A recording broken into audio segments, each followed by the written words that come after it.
Bismillahirrahmanirrahim.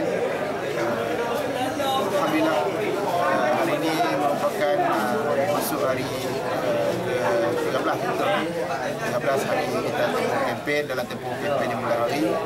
Jadi kita telah mulakan gerak kerja kita sebenarnya bukanlah tempoh kempen ini, sebenarnya dah 3 tahun lepas. Kita dah mula pada awal dan hingga saat ini alhamdulillah, dan malam ini kita dah fokus pada penjumpaan dengan kaum Cina.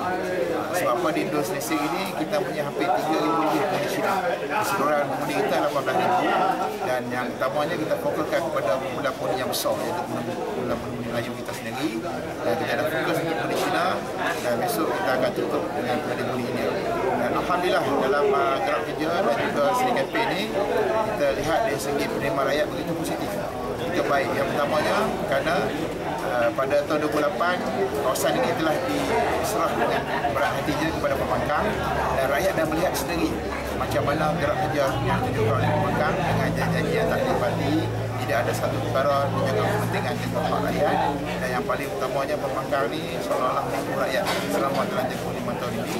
Dan melalui proses inilah rakyat dah mula sedar dan kita lihat dari segi sokongan orang Melayu itu dah mula meningkat. Okey, soalan seterusnya ialah ancaman-ancaman yang kemungkinan yang akan dihadapi pada hari pembuangan ini. Bagaimana Encik Syarudin mengatasi masalah? Jadi pada malam ni itulah sebabnya kita buat perjumpaan bersama dengan ketua-ketua Pegawai Pemuda yang kebanyakannya adalah pengurusi keselamatan dan juga logistik di peringkat semua 45 PDM kita.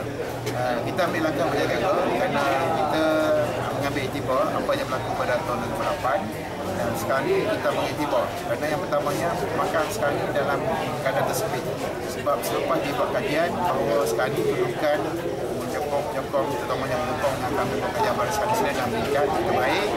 Maka merasai bahawa ini merupakan satu cabaran dan segala gerak kerja yang ditunjukkan oleh pembangkang sekarang ini adalah untuk memberi tekanan terutamanya pada pengundi-pengundi dan merupakan pengundi.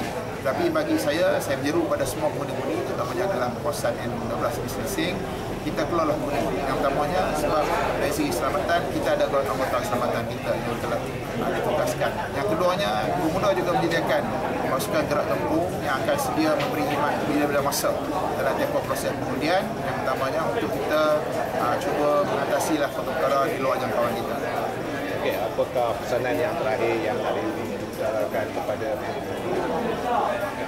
yang akhirnya saya berharaplah kepada keseluruhan pengundinya terutama pengundi N16 Racing ini kita buatlah keputusan yang paling bijak kerana kita diizinkan oleh Allah.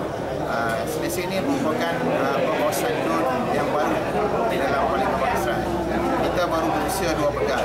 Jadi pekan pertama telah diberi mandat pada Kerajaan Barisan Nasional dan keduanya dengan berarti kita terpaksa menyerahkan pada pembangkang. Tetapi pada 2008 bukan kita lemah.